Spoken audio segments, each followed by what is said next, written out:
Hey, how's it going, man? Fantastic. Good to see you again.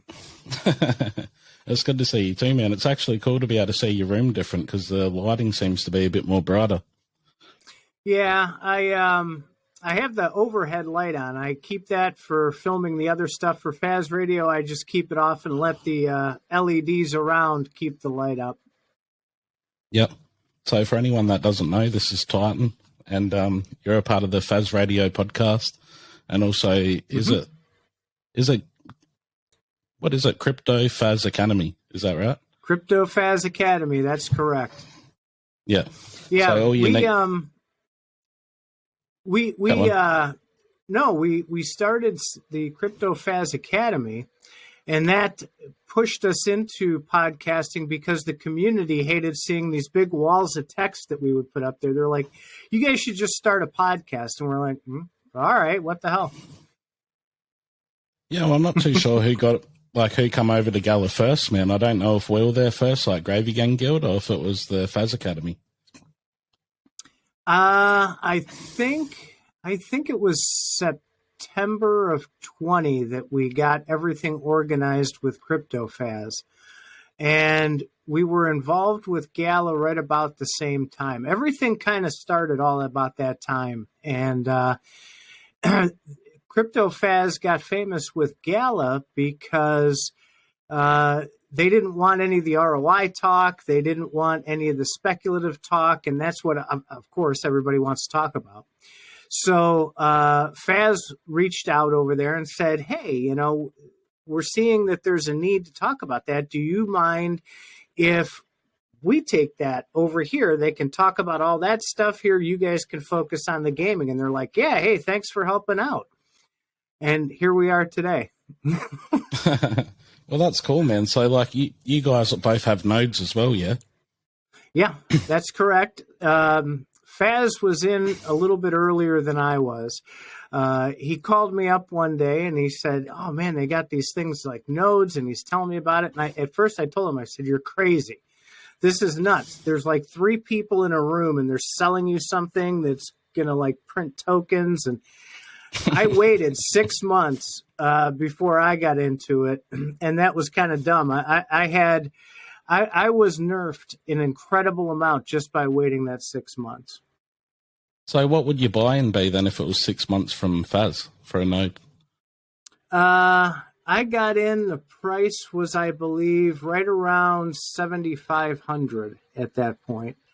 But I bought, obviously, way less than that.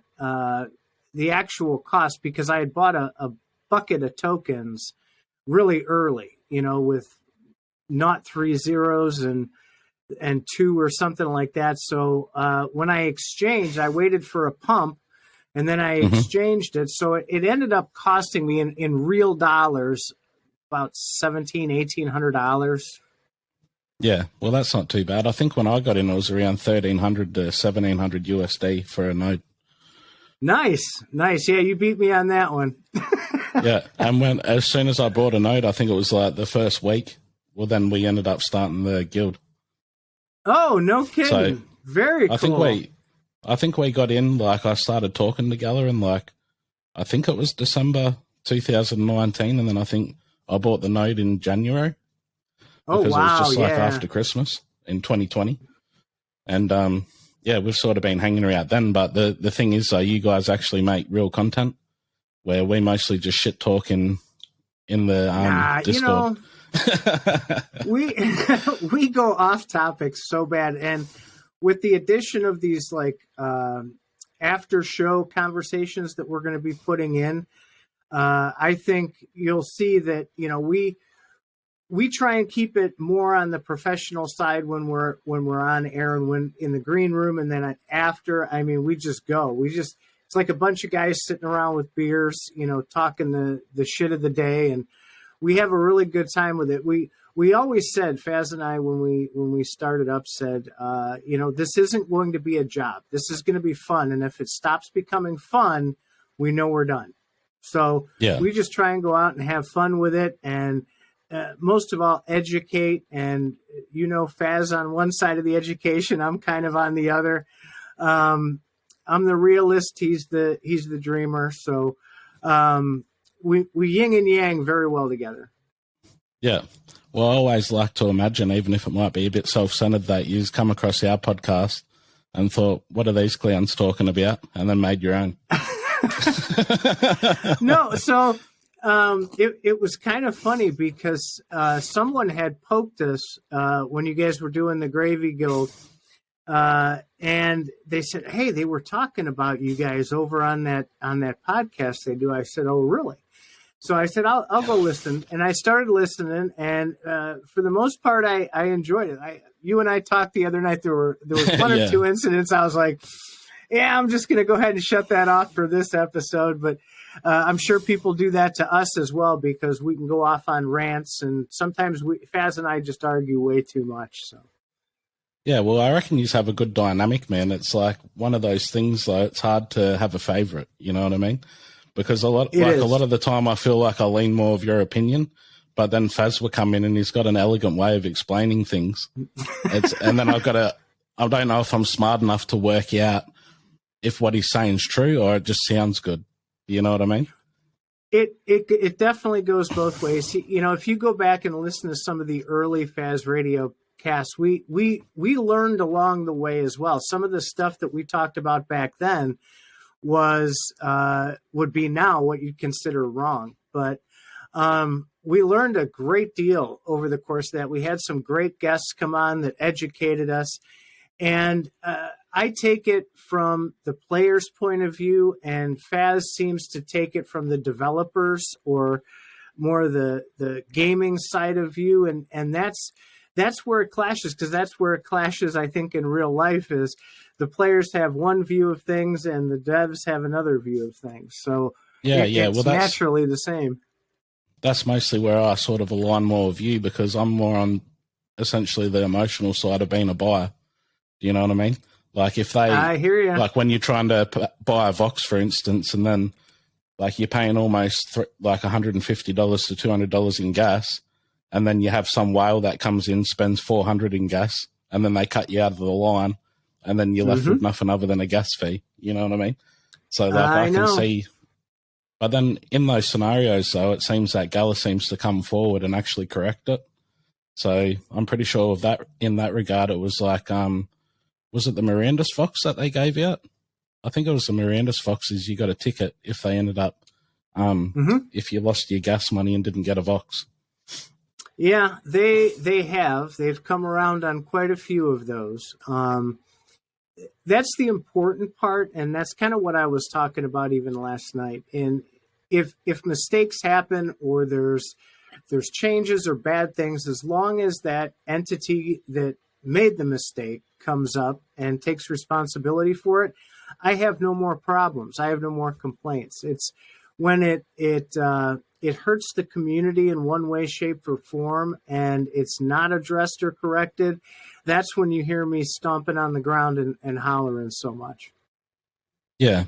Well, I do wish with Gala, though, like, and I guess that's what Faz Academy's for, is like, you really do have to tiptoe. Like, I couldn't talk the way that I do in my own guild in Gala. I'd be banned in probably 2 minutes flat. You know what I mean? That is true. We do the same thing. So we have a very long leash. As long as you're not attacking somebody personally or going over the top with stuff, you know, you're free to speak your mind there. We have Gala folks come over on the regular. Bitbender's over there a lot. A lot of the mods, a lot of the red names pop in and talk in CFA. So there is a small little overreaching part to that. So we did create some Gala-free zones within CFA, which are private channels that we dox everybody who we let in there, so we know that if someone wants to talk about something where they're maybe a little afraid that, you know, they don't want Gala to see it, or ask a question that might sound, you know, a little bit not in the true Gala fashion, they do have a place that they can go and talk about that stuff. And it was done because we want people to be able to say whatever it is they want to say. Yeah, that makes sense. I wonder how that is now, though, that he's grown enough to where the devs and like moderators from Gala essentially want to sit around and see what's going on? Well, there have been a couple that have come over and said, if like poor Crisp, who was on last night, a lot of people didn't realize he was a Gala mod. And I doxed him as the one day in a conversation. He's like, dude, over here, I'm just Crisp. I was like, God damn it. So I always pay attention a little bit closer now. I'll let people, if I recognize a name, I just keep my mouth shut. Yeah, that's fair enough. Yeah, we've got a fair few of them over in our guild as well, but I'm not sure what our value is other than maybe to have a laugh at this point, because you've got a lot of guilds and stuff. Like you guys aren't really considered a guild, are you? Is it something else, or it is a guild? No, it's not a guild at all. CFA is just a platform. We're trying to back so much out of the Gala stuff and get a lot more content in a lot more areas of not only gaming, but crypto as it is. Faz does have a guild, of course. That's separate, though, from CFA. And he's a gamer by heart, okay? He and I met, over 30 years ago, and he was a gaming guy back then. So nothing has changed. You can't take the gaming out of him. So he does have a small guild that he's building for some of the stuff like EOE, especially. He loves all the space stuff. So he does have the guild, but he doesn't make like a big deal out of it. He wants just the core players who love playing games to be in there, and they're going to band together and have some fun. Yeah. It would have some entertainment value though if you started the Titan guild and then had some, in-game shenanigans, like hopefully Miranda's or something like that when it's released. Well, I'm learning went to war with each other. Yeah, I'm literally learning gaming. I don't game. I've never gamed. I have 3 kids, 15, 12, and 9, and I've played games with them, but I'm terrible. I can play football all day long. I can play any of the sports games. I'm really good at that. I grew up playing those, but all this stuff where you got to go shoot people and everything, they just fall off their chairs laughing because I'm so bad at it. I'm horrible. So I'm learning how to play these games, and some of them really get me excited. Miranda's does get me excited. Some of these other platform games that I'm seeing from like EVIO, what they're going to be coming up with, and some of the adventure games, builders, stuff like that. I enjoy that kind of stuff. So at the moment, what's your favorite game? If you're in the builders, like the only one that really exists is Townstar. So do you play that often? I have been. I don't play it often, like the last month and a half or so. We've been busy building on the side while everybody's down in this crypto winter. We're building a lot of different things in a lot of different ways, both at CFA, at Faz Radio. I have my own business. I'm starting podcasts that are going to be separate from CFA. I do some consulting. I still have a full-time regular Joe job. So I go like crazy, and I got to find time for the family, the kids, the dogs, the whole 9 yards along with it. Yeah, you sound busy, man. Very busy. I go 18, 20 hours a day. So have you looked into anything, like you said that you're going to expand into other games and stuff like that, or crypto projects? So have you looked into like Splinterlands or any of those sort of games? I have. I've looked at the card games and stuff, and some of them are okay. I don't get too terribly excited about a lot at this point. I'm just exploring. Like, I tried Spider Tanks. I mean, I'll play it. It's an okay game, but I wouldn't come home and go, God, I want to go play some Spider Tanks. It's just not my gig. So I'm going to try tonight after we talk. I'm going to go try EOE and see how I like that. I'm willing to try anything. I do enjoy the gaming aspect of it. I'm not a serious gamer. I couldn't want to be a professional gamer or be a tournament guy. It's not just my style at all. Yeah, I could imagine you learning the technicals of the game though and being like a commentary person for the comedic value. Absolutely, absolutely. So that learning about the projects, what puts them there, what the technology behind it is, and all that kind of stuff, that I love. I spent a little over 12 years as a financial planner and executive sales leader. So I have a really good handle on the crypto sphere. It's very, very similar to finance, and I enjoy it. So I just kind of take right to it, and all these things that come up, I love digging deep into the why behind the why on them. Absolutely. Yeah. So have you happened to come across the Trump trading cards? I did. I got quite a laugh out of that. So politically speaking, if I had to pick something, I would call myself a libertarian. I do see both sides of the traditional political spectrum. If you were to classify things, I see some things as the conservative right. I see a lot of the social issues. I would go with the liberal left. That's why I don't do politics, and it's crazy. And I really think that with these cards, it's just a money grab at this point, because Trump is the one that always would say, crypto's garbage, it's a scam, stay away from it. But suddenly, once he can make money on it, he's all about it then. So, yeah, it's silly. I woke up this morning and the floor on the Trump cards was 0.65 ETH. Was it really? Holy cow. No way. Yeah. And I was flicking through them yesterday, and the floor was, I think, around like 0.8 or 0.2. And I thought, fuck it, I'm just going to buy it. I'm just going to buy one. So I bought one with him throwing a golf ball in the air and holding his golf stick. And, yeah, I didn't expect, I just thought, I'll wake up tomorrow and it'll be zero, but it'll be a good story to tell, being involved in it. And, it just keeps pumping up, man. I don't know. I don't understand why, but that's what it's doing. They're going to turn into monkey JPEGs here. You're going to have the board trumped yacht club here. Yeah, well, I was telling someone else in Discord because they brought it up to me. I said, how would you feel if they ended up exceeding the trading volume of Gala? Now, that would be fun. It's funny. Somebody posted in CFA a little while ago, it's like 3,400 ETH total have been spent so far in these Trump cards. So at this rate, it's entirely possible that it could exceed, some of the projects that are out there already.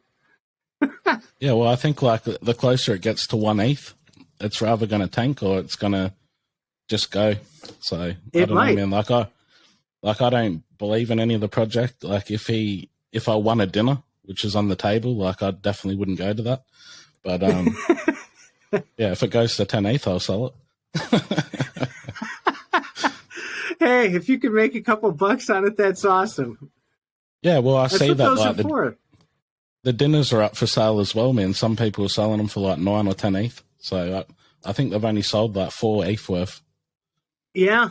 Yeah, there was somebody was posting that was saying if you bought 4,500 cards or something, you get the guaranteed dinner with Trump.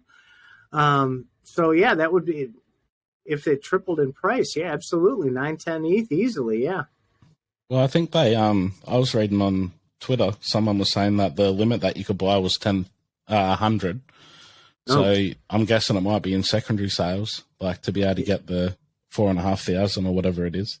Is that what you said? Right. Yeah, I think that's what I was reading. Maybe it was $4,500 or 4,500 cards. I don't remember what it was off the top of my head. I didn't take it that seriously. I thought it was a joke at first when I saw people posting that on Twitter, his commercial, because it was so cheesy. I was like, this cannot be real. No way. Yeah, it was funny, man. It's funny to watch it all too, because people are breaking it down now, why it happened and all the rest of it. You got some people that are saying it's money laundering, and other people are saying it's just because he's so popular and it's the first president's NFT. You know what I mean? Right. So, well, some of that art though, oh my God, it's pathetic. And yeah. I thought it was a joke, and it very well could be, because they say, there was all those rumors that he ran as a joke to begin with and was really surprised once he actually got elected that time. It would not surprise me if this started as a joke as well. And he said, all right, I'll play along. I'll show you. You guys are full of it. Nobody's going to buy these things. And now you have this ridiculous pump. Never fails. Apparently, the stupider the project you have, the better it's going to do. Well, I remember back in the day, I had someone reach out on Twitter to me, and they asked me if I wanted to buy a Bored Ape for like $300 my money. And I said, at the time, I was mostly into crypto. I wasn't really into NFTs that much. And I thought, fuck if I'm buying that picture for $300. There's no way. And yeah, I wish that I did.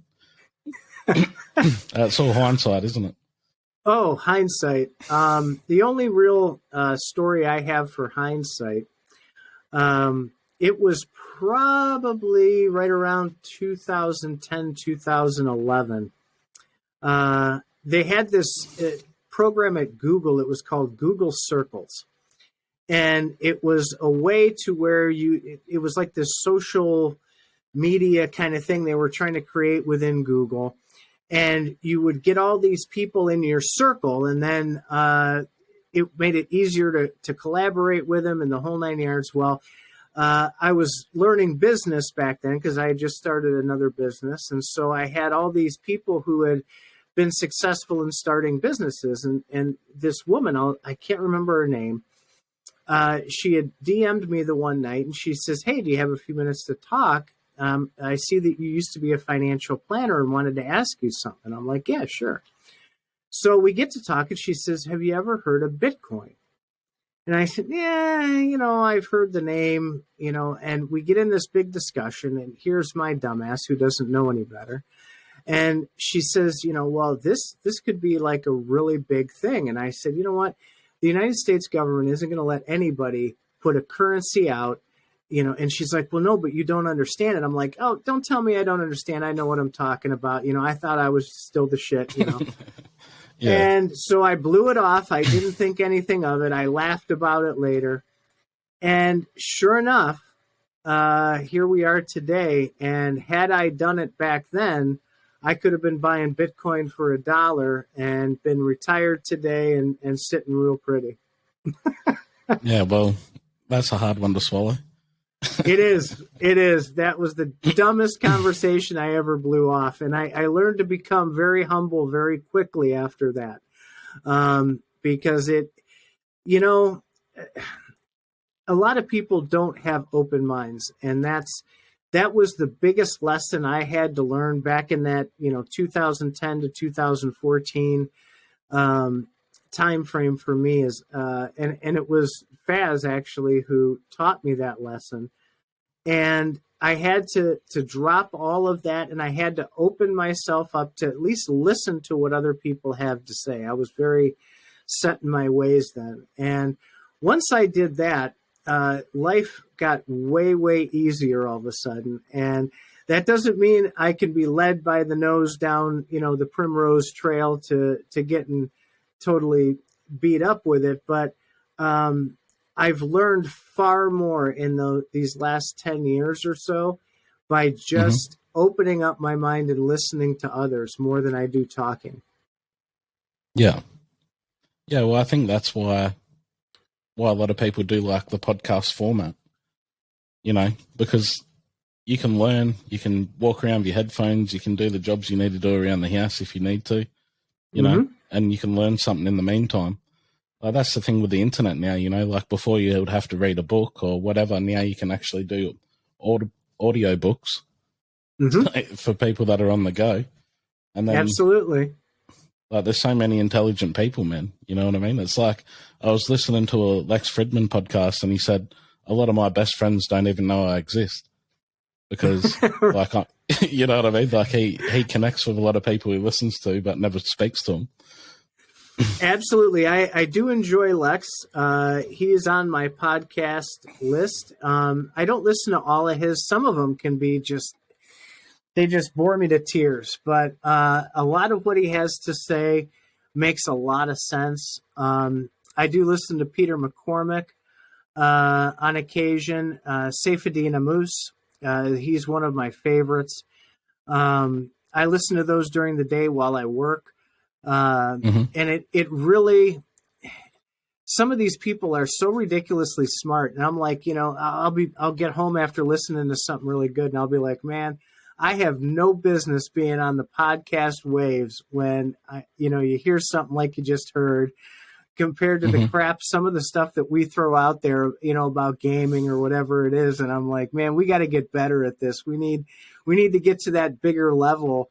And we need to start talking more about these in-depth topics about people and how we can help humanity grow with the crypto, instead of just, what's going up and when, and, what NFT is going to be selling. I think a lot of times, a lot of us miss the boat on that. It's, instead of looking right here at what's in the moment, you've got to take a bigger approach to it. Yeah. Yeah, I get the feeling like you do with, like, why do you bother doing it, when I listen to Jordan Peterson? Because after listening to him speak so fluently, it's like you're essentially a baby in a crib screaming words. Well, that's why we're all here for each other, though, man. We got to make each other better. We got to drive each other to that higher level and bring out the best in each of us. Collectively, I think we can make that difference. And the more people we educate, the better we make the space overall. Because if people know what they're doing, they know what to expect, they have the ability and the confidence to interact with crypto more, I think the whole eco space totally goes up about 5 different levels. And we can push then for that innovation that we really need in this brand new space. Yeah. Well, that's the thing in crypto in general, though, man, because it's so community driven and it's almost has like a religious sort of sentiment to it. Like, you've got different communities that, regardless of anything that you tell them, they're going to just be a diehard for that project. Like, I think XRP community is probably one of the better examples for it, because you can't even say anything at all that's like criticism towards XRP without being shot down. And even Gala, in a sense, you got your real Gala fanboys that you can't say one negative thing, and it's always more catering to the developers instead of the actual people buying the NFT. Yeah. Like, I think we need to get rid of a lot of that. Well, that's where you get into that term, the toxic maxi, right? And the toxic maxi can be in any token, any coin. I think, and this is something I pointed out just the other night. I think it was Thursday's cast that we did. Any platform that you have out there, whether it's XRP, whether it's Gala Games, or even a DeFi protocol for loans or whatever it is, the customer experience has to be the center of the whole ecosystem. And nowadays, it seems like it's these companies, these corporations, or these gaming companies that are putting themselves in the center and trying to dictate. That is back web too. We've done that. We're trying to change out of that. So it has to be player centric. And if you can get that customer centered approach, it's gonna do so much better. And they don't know how to do that is the problem. Yeah. Yeah, I guess we're just too early, man. Like, we've got to wait and see how it develops and, like, be a part of the development phase and hopefully grow it into something worthwhile for the masses. And I think that's where you're gonna shine with that, with you taking on this cast and bringing on some guests who can have those conversations and can talk about those topics that are maybe a little contentious and get people to understand and look at things a little bit differently. That's going to be a huge key to getting that adoption that we all want, I think. Yeah. Well, I get what you're saying, man. Like, it's a bit of a compliment the way that you've said it, but it's hard to explain for me because I don't have the technical ability like you and Faz do. So for me, I almost feel like a caveman, and I'm sort of like, got a watermelon, I'm smashing it on a rock to tell you that there's some juice inside, but then you guys are breaking down the minerals and vitamins. Do you know what I mean? Like, no, why it's good. You know, I just say, look, it tastes good. No. So here's the thing. All right. And Faz and I learned this very quickly because neither of us had podcasting experience. We literally didn't know what we were doing. We pushed the button and did it, and you're doing it. So that's the key. Everybody out there thinks they have the answers, and you say, okay, well, come on the show. Let's talk about it. And they're like, no. You actually are sitting where you're sitting right now. You have the guts to stand up and say, I want to do a show that's going to help other people, and you're doing it. That is 100 steps higher than anybody else. If they want to run their yips in Discord or whatever, that's great. Tell them, you know what? Come on the show and let's talk about it on the show. Because even like we've had some guests on or on Faz Radio that, I mean, if we could go back and say, yeah, we probably didn't want to do that one, there's a handful. And it doesn't matter because we learned something. We learned, hey, if a project is maybe giving off this kind of vibe, we know we want to dig a little bit deeper next time. And we want to help the community recognize, hey, when you see these things, we're not saying do it or don't do it. We're not here to tell you what to do. We're one piece of the information, one piece of that research that'll make you a better crypto person. And that's, I think, what you're here to do as well, is just give people that little extra bit of research maybe, or opinion or thought that maybe will spark them to think of something a little bit differently. That's wonderful, man. That's what you need to be doing. You're doing it. I applaud you for that. I'm the honored one here on your show. Thanks, man. Thanks for being a guest anyway. I didn't know if you were going to accept the invitation, so... Well, I did turn you guys down for Gravy Guild because I didn't want to be a part of that silliness, but I watched your, listen, so nothing wrong with it. You guys did great, but that's not my style of show that I like to be on. I like to be on these where it's a couple of guys talking about cool stuff. But yeah, this is great. I watched your interview with Timbo, and it was funny. I told you the other night when we were talking, I'm like, God, that voice sounds so familiar, but I don't know where it's coming from. And you did such a great job with that. I was really impressed with that, and I think you're going to go very far in this industry if you keep it up. Oh, thanks for that, man. I think for me, like, to be honest, to those that are going to listen, like, I'm very introverted, man. So, like, it took me a while, like, even in voice, like, in the earlier days, my voice would start cracking down when someone would ask a question. Like, it took me a long time to get used to the fact of, like, having the value, you know what I mean? Like, because I think a lot of people that do this, like, I guess I'm not the only one, you get some sort, like, form of imposter syndrome. So you actually feel as though, like, you're not meant to really be there. It's like, what the fuck am I talking about? Like, who am I? You know what I mean? So, like, I get that with almost everything I do, but I keep doing what I'm doing now. I keep making content, or I keep pursuing a business idea or whatever. And then most of the time it turns out. So I think most of it's just actually trying. It is. Getting past that sort of initial fear of trying to make something. Well, I'll tell you, we've made a lot of mistakes along the way. Some of them people can see that are obvious. Other ones, we made mistakes people didn't even catch on. And we're going to continue to make mistakes, and you'll do the same. But if you just keep pushing through it, I watched, it was pretty neat.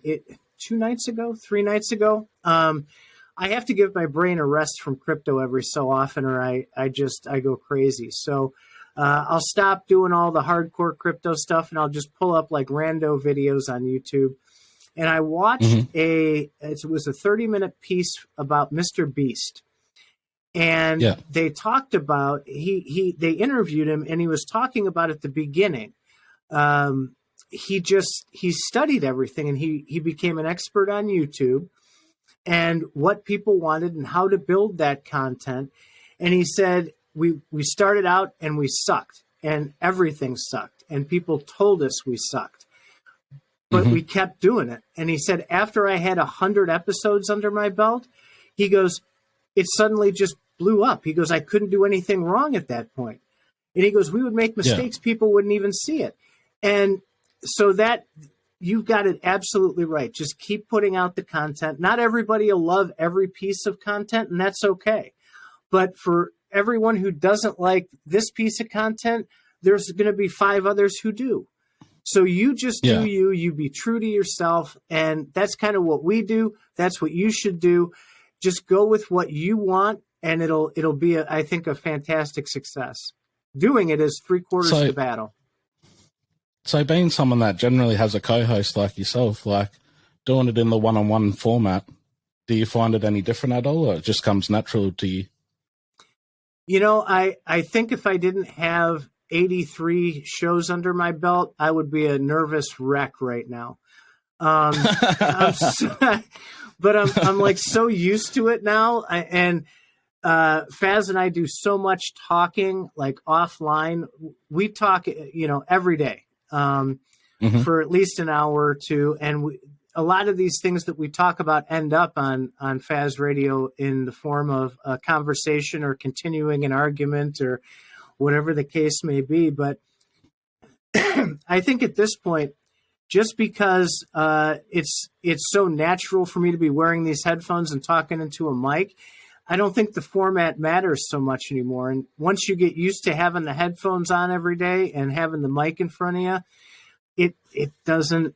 It's like second nature. You start to crave it. When I'm at work during the day, especially on a Thursday and a Friday, I'm all amped up because I know I'm going home to do shows. I can't wait to get home, throw on these headphones, and get on the air. And I love doing it. I want to keep doing it as long as I can get people to listen to me. I'll do it. So, I got a question. Being that you're a family man as well, so how does the family go about your hobby? Mixed. So of course they love that Dad's famous, even though I'm not really famous. They think I'm famous, and I let them run with it. I'm going to let them believe it, of course, right? My wife gets aggravated with me, of course, because I lock myself here in the studio a lot of the time. We do except for this week, we're not doing it tonight. Every Saturday night is family night. I'm the only one left in the house that's still testing positive for COVID, so I'm still locked in my room here for another couple of days. But we do family game night, or we watch movies, we have snacks, we interact, and that's not negotiable. And it's every Saturday. We've been doing it for 15 years. And then we have Sunday family time a lot of time as well, where we'll go visit the in-laws and spend time there.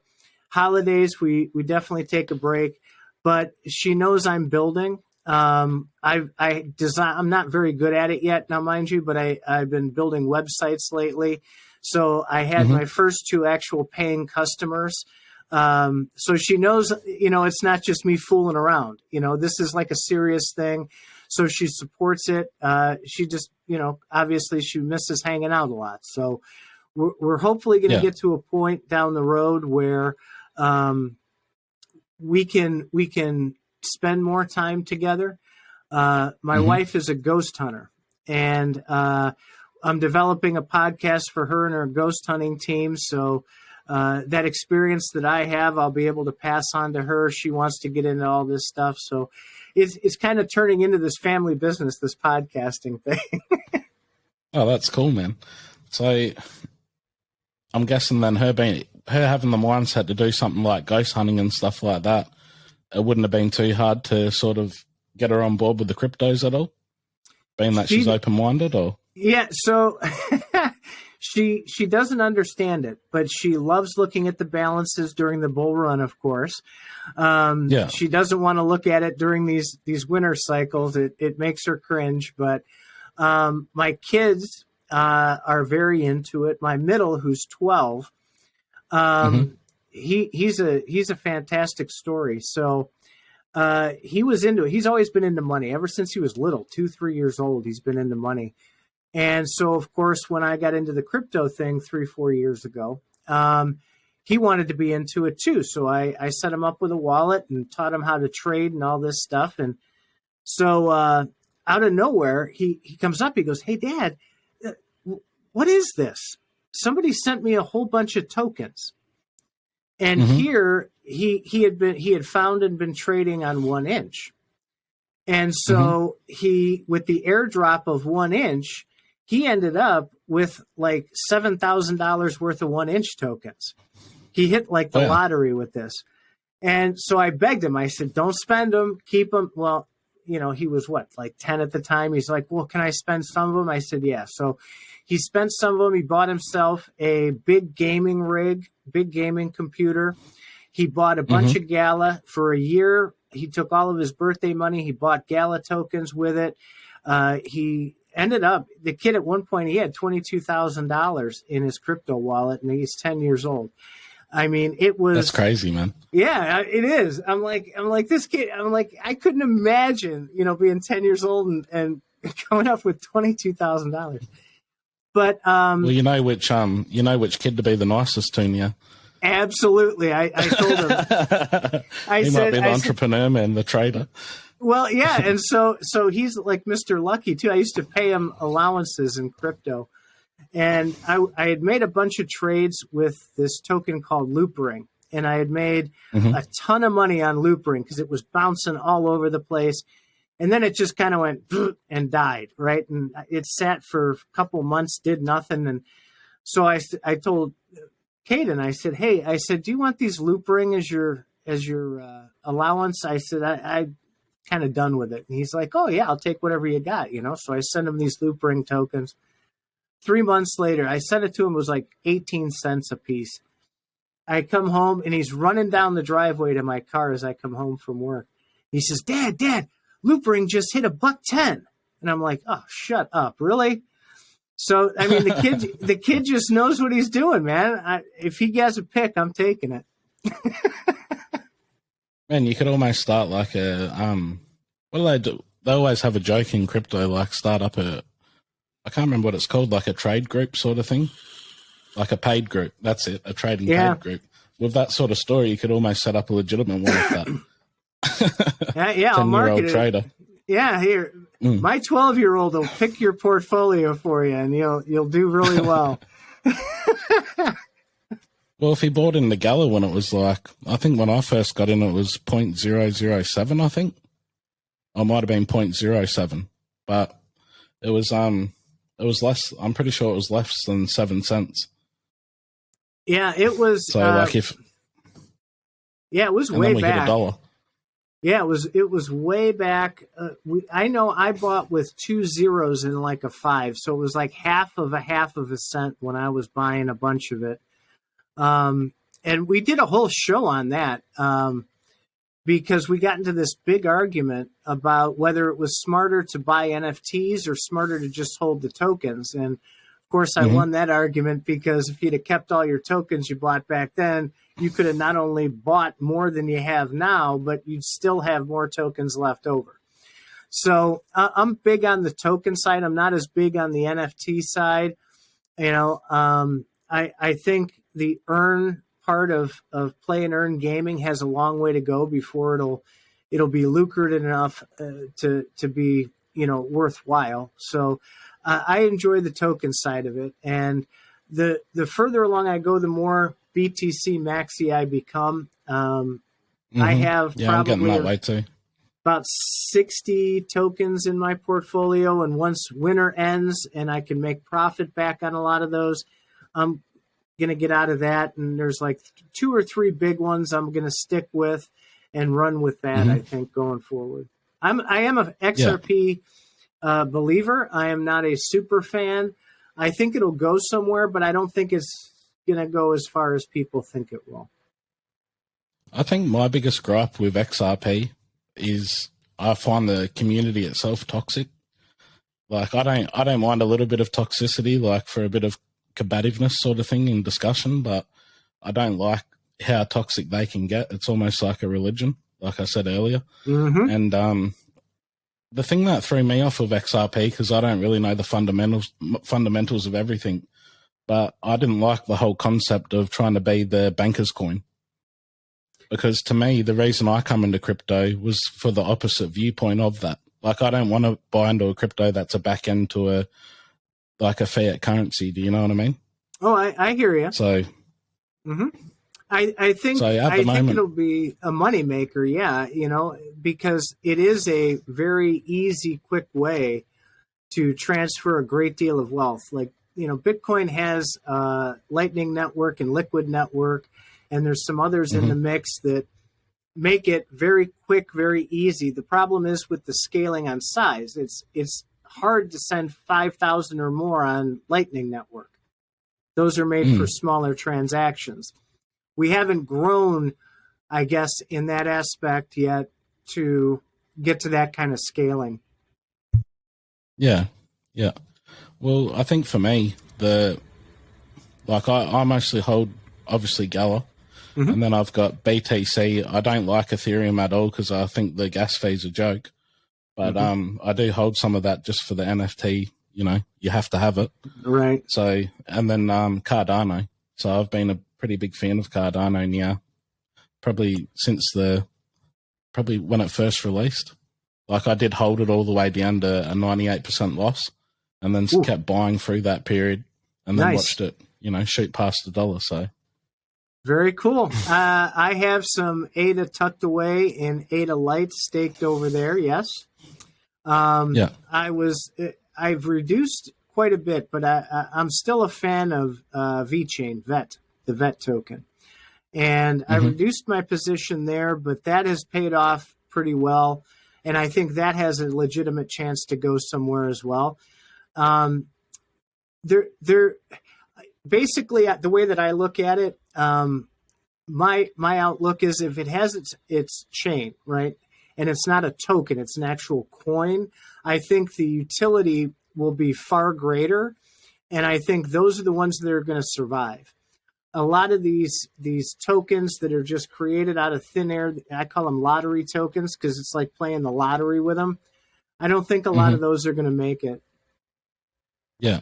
Well, back in the earlier days, I brought a lot of privacy tokens, and like I got into Bitcoin for a while, which a lot of people might have heard of. It was like I can't remember what the acronym was for it, but it was Bitcoin. But it essentially, I ended up having a bag. It went all the way up, and then they actually started freezing like the sales of it, and then by the time it unfroze, it just dumped.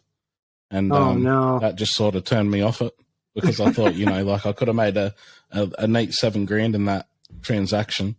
And I ended up pretty much just watching it go to nothing. And then with regulation and everything from government, they don't like the privacy tokens. So like most of the exchanges don't list them anymore.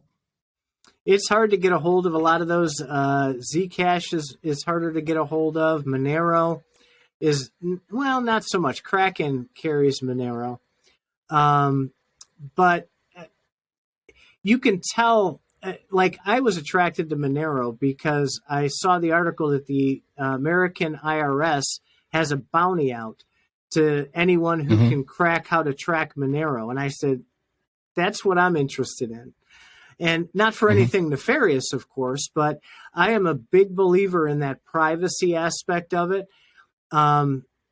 I think that's vitally important to have people have their own personal property that you can be pseudonymous and be able to transact like cash with whoever you want, whenever you want. You don't have to rely on anybody else to make that transaction happen. I'm a big proponent of that. Well, see, that's the thing. Like, a lot of people don't understand. Like, with crypto itself, like the blockchain is a perfect tracking system. Like, if you know someone's wallet address, you can just follow that around to anyone if you know who's transacting between the different wallets. And another thing is too, like, because they can do that, like, it's if your government puts up sanctions against another country and says, look, no one's allowed to send money there, but you've got legitimate family and you want to give them some money so they can eat. Right. Well, then, you know, you can be held to account for that. So with crypto itself, like, I sort of still deep down sort of get the scam vibe just for the fact of we don't know who Satoshi is and, like, you know, who was it created by? Was it created for the perfect tracking system? Because you've got places like England and everything which are doing the CDCDs or whatever they are. I can't remember the exact wording for it. CBDC, yeah. Central Bank Digital I was almost Currency. right. I'm like, but that's exactly the sort of thing that I didn't want and what I thought XRP was going to become. And, you know, like I think we need to wake up a little bit in the space to a sense and realize what it actually can be in a positive way and also a negative. Yeah, well, look, so, you know, you have all these people on Twitter posting things. Oh, this is for drug dealers. Oh, this is, you know what? They transact in cash anyway. So they're not going to be dumb enough to dox themselves on a Bitcoin network transferring drug money, because you're right, it can be tracked, and everything, you can follow everything right through every step. So it is not a great place to do any kind of criminal activity. They're finding this out with these FTX things, and when they follow these hackers that go and exploit platforms, while they may not know exactly who it is, what person it is today, they can follow those wallet addresses forever. And eventually something's going to pop to where someone's going to make a mistake, and they'll be able to track that transaction back through all these other wallets, and they'll be able to dox it anyway. Yeah. Well, that's the thing, man. Like, what is the system that is for the people, you know? Like, I hope that it's crypto, and I hope I'm making the right choice. Because obviously I've got a family myself, and I want the best for them, as you do. Right. And, you know, like at the moment, all I see is essentially bad policy, mostly worldwide for most things. And, you know, people want regulation in crypto, but yet they can't regulate fucking fiat currency. So, like, if they can't get that right, why the fuck could they do crypto? Well, do you get what I mean?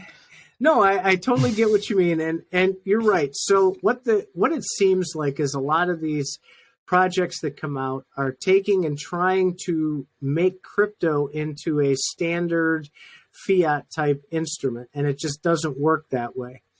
And if you use it properly and you use it in a responsible way, I think it can do a great deal for society. You know, if you were to find a way to put deeds and things like that onto the blockchain and give tokens and teach people how to custody their own money. They're so used to banks, you know, taking care of everything for them. You just have to learn how to be your own bank, and you'll be far more secure that way. And then it gives you control. You can take that token and sell that token to anyone. And you don't need third parties to be able to do it. You can get loans automatically. If you have enough Bitcoin to post as collateral, you can get a loan for it. You don't need a bank. You don't need any of those traditional systems in order to get the things that you want in life.